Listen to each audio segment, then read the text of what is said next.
Hello everyone, I'm Jordan Siegler alongside Mark Spillane from Q30 Sports outside the TD Bank Sports Center to preview some women's ice hockey.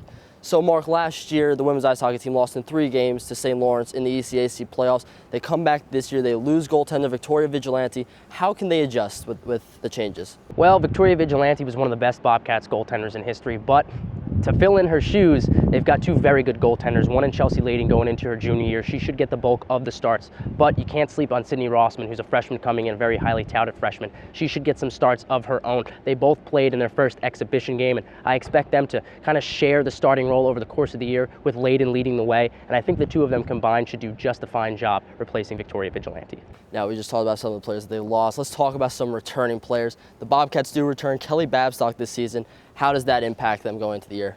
Well, she is one of, if not the best player on the ice every single night, depending on who the Bobcats are playing, and that gives them a huge advantage. And then you pair her with Nicole Costa, who's also one of the best players on the ice every single night as well. And then you've got players like Nicole Connery, Nicole Brown going into their sophomore seasons. Obviously, Amanda Collin, the captain, is still here. Shelby Wignall is still here on defense. Sydney Roosler still here on defense. There's a lot of really good returning players. The Bobcats do lose Erika Udno-Hansen, as she'll be playing in the Olympics for Team Sweden, but they do bring in a transfer from Syracuse University named Cheyenne Darkangelo, who should be able to help replace the loss of Udno-Hansen. So now, the last few years, the Bobcats have done very well contending in the ECAC. How do you think they'll fare this year in the conference? I think it really depends. You look around the conference, and Clarkson's going to be very good. They've got 7 seniors leading the way, including Erica Howe, 2-time defending goaltender of the year in the ECAC.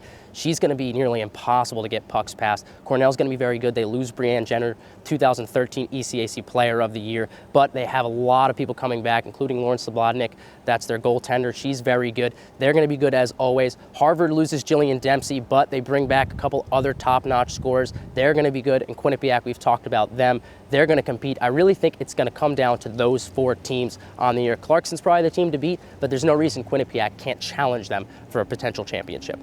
Thank you, Mark.